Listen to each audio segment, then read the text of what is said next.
పాపం అనమాట. అది విశ్రాంతి దినాన్ని పక్కన పెడతాం. అంటే ఈరోజు ఆదివారపు ఆరాధన ప్రభు యొక్క శరీరం రక్తము తీసుకోకుండా ఒకడు అంటాడు మా అమ్మాయి ఫంక్షన్ అండి ఆడకు పోవాలంటాడు. ఒకడు అంటాడు నాకు ఇప్పుడు మనసు కుదురుబాటుగా లేదని. ఏ రోగం మీద సావు బతుకులు ఉన్నప్పుడు అప్పుడు చెప్పొచ్చుగా, ప్రభువా నీకు కూడా మనసు కుదురుబాటుగా ఉండదులే కాబట్టి నీకు నచ్చినప్పుడు నన్ను స్వస్థపరచు, ఈ లోపల ఉంటావో పోతావో తెలియదు. అప్పుడు మాత్రం ఈ డైలాగులు రావు. అప్పుడు మాత్రం పలానా అమ్మాయి ఫంక్షను, పలానా పెళ్ళి, పలానా బంధువులు వచ్చారు మేము కాబట్టి ఇవాళ రాము ఆరాధనకి, మీరు పోండిలేని ఆ డైలాగులు రావు. వెంటిలేటర్ మీద పైపులు ముక్కుల్లోనూ నోట్లో నెట్టి పండుగ బుస్సు బుస్సు అంటే వెంటిలేటర్ ఆక్సిజన్ ఆడుతూ ఉంటుంది, వీడు ఉండో పోయిండో తెలియదు. అలా ఎన్నో ప్రాణాలతో హాస్పిటల్ వ్యాపారం చేసి చెలగాటమాడి లక్షలు గుంజుకొని శవాన్ని అప్పచెప్పిన సందర్భాలు ఉన్నాయి.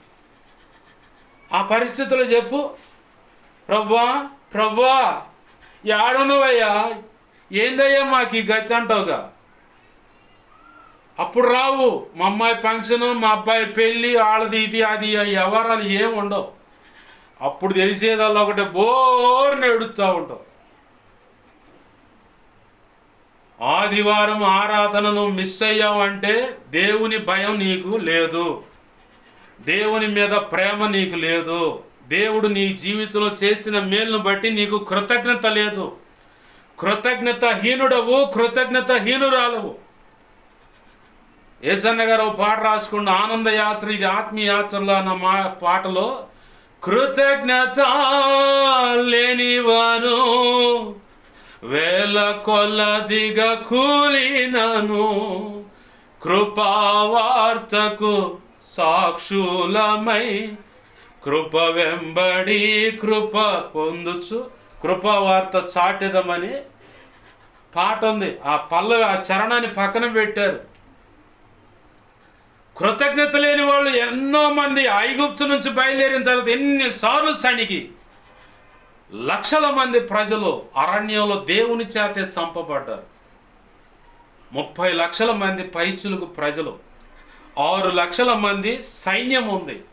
కాల్బలం అంటే అదే అర్థం. రండి తెలుసుకుందాం మీరా మేమని యుద్ధానికి సిద్ధం అనేటువంటి వారు 6 లక్షల మంది.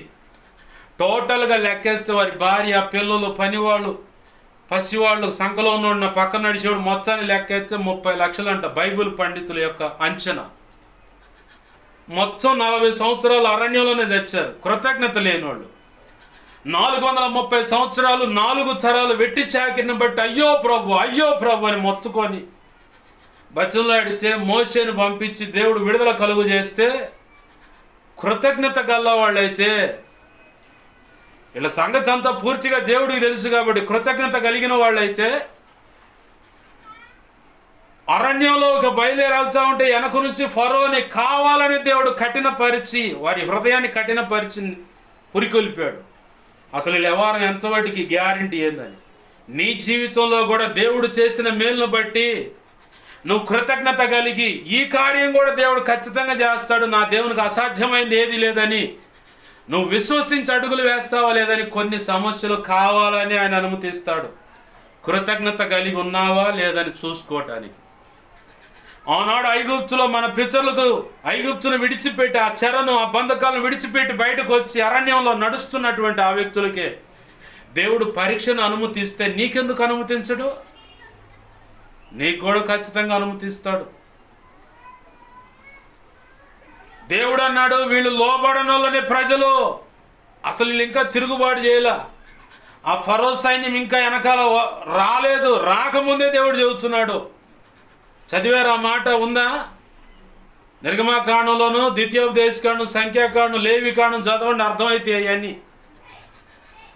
ప్రభు అన్నాడు వీళ్ళు లోబడనోళ్ళని ప్రజలు కాబట్టి మోసే ఇట్లా పోతే 11 రోజులే ఇటు పోనీ మాకు వాళ్ళని ఈ ఎర్ర సముద్రం ముందుకు తీసుకుపోవాలని అక్కడ నేను పరీక్షిస్తానన్నాడు. ఎర్ర సముద్రం ముందు కట్ట పోయారు, ఎర్ర సముద్రం అడ్డు తగిలింది కనపడదు. ఎరా మోసే ఎందుకు తెచ్చావు మమ్మల్ని అన్న. మోసే మీద తిరుగుబాటు మొదలు పెట్టారు. ఇక వెనక నుంచి ఫరో సైన్యం తరుముకుంటా రావటం చూశారు. ఇక గుండెలు పట్టుకున్నారు, అమ్మో అయిపోయిందేడా అని చెప్పాను. అట్లా ఎన్ని పర్యాయాలు దేవునికి వ్యతిరేకంగా సైనికుంటారు. కృతజ్ఞత ఉన్నవాళ్ళేనా? ప్రభువా ఆ జటిలమైన అంటే కఠినమైనటువంటి ఆ పరిస్థితి నుంచి నన్ను విడిపించావు, ఈ సమస్య నుంచి నన్ను ఒడ్డునేసావు. కాబట్టి ఈ సమస్య అంతయ్యా నీకు అసాధ్యమైంది ప్రభువా, ఖచ్చితంగా నువ్వు సాధ్యం పరిష్కరించగలవు, మాకు సాధ్యపరచగలవు, నాకు సహాయం చేయ ప్రభు అని అంటావా లేదని చెప్పని చూసుకుంటా ఉన్నాడు ఆయన. ఒకడు అంటాడు దేవుడు మాకేం మేలు చేశాడని. సావు బతుకుల్లో ఉన్న నీ పెళ్ళాన్ని పైకి లేపిన దేవుడు కాదా? చేతబడి క్రియల నుంచి బయటకు విడిపించినోడు దేవుడు కాదా? మరి అప్పుడెందుకు వాళ్ళు ఆ డైలాగు? ఈ పాటికల్లా ఎన్ని దినాలు పెట్టేవాడివో, ఎన్ని సంవత్సరికాలు పెట్టేవాడు నీ పెళ్ళానికి కానీ, నీ భర్తకు కానీ, నీ కొడుకు కానీ, కోడలకు కానీ, మనోసంతానానికి కానీ. ఆ చీకటి శక్తుల బంధకాలు చిక్కబడ్డప్పుడు, ఆ శ్రమంలో ప్రాణాపాయ పరిస్థితుల్లో ఉన్నప్పుడు, దేవా నీవే దిక్కని ఆశ్రయమని ఆశ్రయించినప్పుడు, దైవజనులు సంఘబిడ్డలు వచ్చి ప్రార్థన చేసినప్పుడు, అప్పుడు అనకూడదు ఆ డైలాగు. మొత్తం ఒక దరికి వెళ్ళేవాళ్ళు, నిన్ను మొత్తం దేశోపాడ పెట్టొచ్చేవాడు. సంవత్సరానికి ఒకసారి ఏడూరు అని చెప్పని సంవత్సరికాన్ని ఏడూరు అంటారు. ఏది సంవత్సరానికి ఒకసారి సంవత్సరికం పెట్టుకునేవాళ్ళు. అప్పుడు అనలేదుగా డైలాగు. ఒడ్డెక్కిన తర్వాత చెప్పను పడవను మొత్తాన్ని తగలబెట్టే రకాలు ఇవన్నీ. యూజ్ అండ్ త్రో, వాడుకో వదిలే, అంతవటికే. కృతజ్ఞత కలిగిన దానివైతే, కృతజ్ఞత కలిగిన వాడివైతే ప్రభు చెప్పినట్టు ఖచ్చితంగా నిలబడి, నా ప్రభు కొరకు నేను నిలబడాలి. ఎందుకంటే నా ఇంటి వారు రాలేదు, నా మెట్టినింటి వారు రాలేదు, నా పుట్టింటోళ్ళు రాలేదు, నా బంధువులు అన్నవాళ్ళు నన్ను ఆదరించలేదు, ఆదుకోలేదు.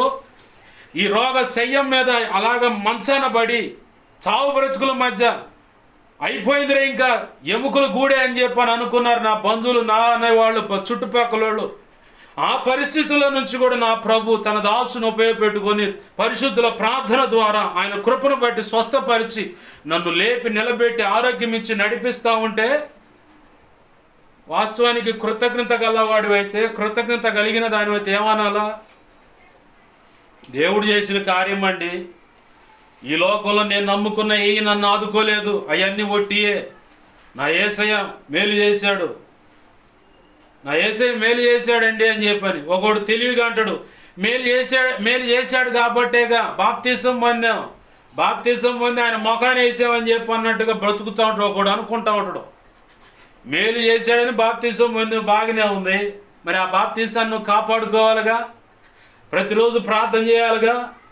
నీలాంటి వాళ్ళు ఇంకా చాలామంది ఉంటారు భ్రష్టులు, వాళ్ళ క్షేమం, వాళ్ళందరినీ రక్షించు ప్రభు అని ప్రార్థన చేయాలిగా. దాన్ని విజ్ఞాపన అంటారు. వాక్యం చదవాలా, చదువు లేదండి అంటాడు ఒకడు తెలియగా. వాక్యాన్ని వినాలిగా, ఏంది వాక్యాన్ని వినాలిగా, పరిశుద్ధాత్మ చేత నింపబడాలిగా. ఒకప్పుడు వదిలిపెట్టిన ఆ బీడి, సిగరెట్, ఖైని, గుట్కా, పాన్ పరాగు, తాగుడు ఇవన్నీ వదిలేయాలిగా. ఆ వ్యభిచారం, అక్రమ సంబంధాలు ఈడ్చి తన్నాలుగా. మరి ఎందుకని అవన్నీ గుప్పెట్లో పెట్టుకొని జేబులోనో, బ్యాగులోనో, ఇంట్లోనో ఓ మూల దాచిపెట్టుకొని ఎందుకు బతుకుతున్నావు? ఇంకా ఆ విగ్రహాలు ఎందుకు తీసేయట్లేదు నువ్వు? ఆ మాంత్రిక శక్తులు ఎందుకు ఆశ్రయిస్తున్నావు? అంతరాల దగ్గరికి ఎందుకు పోతున్నావు? కొలుపులు, మొక్కుబళ్ళని ఎందుకు పోతా ఉన్నావు? అదేమంటే బాప్తీసం అనేది కృతజ్ఞతగా బాప్తీసం ఇస్తే ఇవన్నీ చేయకూడదు. దరిద్రుడా, పనికి మాలిందని ఇవన్నీ చేయకూడదు. ఆ విగ్రహాల ముందు ఇవన్నీ ఏటిని కూడా ఆశ్రయించకూడదు. ఇంకా శాపగ్రస్తంగా మారిపోతుంది నీ కుటుంబం, నీ వంశం, నీ సంతానం అంతా. దేవుడు కోపం రేగిందంటే వరుస పెడతాడు. ఇక అన్నీ యాత్రలే, తీర్థయాత్రలు కాదు, శ్మశాన యాత్రలు మొదలు పెడతాడు దేవుడు. వాక్యం నీలో ఉంటే, పరిశుద్ధాత్మ నీలో ఉంటే, దేవుని భయం నిన్ను ఆవరించుంటే ఈ పనులకు నువ్వు ఒడిగట్టో. చూస్తాడు మంచి కంపెనీ రోగాలు ఇస్తాడు. ఆ సిగరెట్కో, ఖైనీకో, గుట్కాకో, తాగుడుకో ఏంది మంచంలో పెట్టి అక్కడ వేస్తాడు, నలగేసి అప్పుడు లైన్లో పెట్టుకుంటాడు. ఇక లైన్లో పెట్టేది ఏముండదు, లేక అట్ట దేశపోవటమే. అట్ట చాలామంది సంపూర్ణ స్థితి పొందిపోయిన వాళ్ళు ఉన్నారు. చివరికి ఆ గతి పట్టు దేవుని జాగ్రత్త. ఇప్పుడే దేవుని పాదాలు పట్టుకొని వదిలిపెట్టి, అయ్యా నా మనవ సంతానాన్ని ఎత్తుకోవాలి, నీ చిత్తమైతే ముని మనవ సంతానాన్ని కూడా చూడాలయ్యా, నాకు ఆ కృప నువ్వు ఆ భిక్ష పెట్టాయి అని చెప్పని అడుగు. అవన్నీ వదిలేసి అవన్నీ జేబులోనో, ఇంట్లోనో, బ్యాగులోనో పెట్టుకొని తిరుగుతా. అట్ట బతికి తీయడు, ఆయుష్ పెంచడు. అర్ధాయుష్తో ఎప్పుడు రాలిపోతావో తెలీదు. దేవుడు అంటున్నాడు, నీ నీతి నీ క్రియలు అన్నీ బాగానే ఉన్నాయి, అన్నీ బాగానే, అయినా సరే నీ మీద నేరం మోపుతున్నాను అంటున్నాడు ఆయన. ఆయన అనుకున్న రీతిగా, ఆయన అనుకున్నట్టు కోణంలో నువ్వు ఆయనకు అందుబాటులోకి రావట్లేదు. నిన్ను ఎంతగా ప్రేమించి నీ తల్లి రక్తం అర్పించిందా నీ కోసం, నీ తండ్రి రక్తము చిందించాడా నీ కోసం, నీ కడుపును పుట్టిన బిడ్డలు కానీ, నీ భార్య కానీ, భర్త కానీ, మనవ సంతానం ఎవరైనా సరే నీ కొరకు రక్తం చిందించారా? పరిశుద్ధమైందే నా రక్తం కాదు కదా. నువ్వు నేను అనుభవించాల్సిన పంచగాయాలు ఆయన అనుభవించాడు.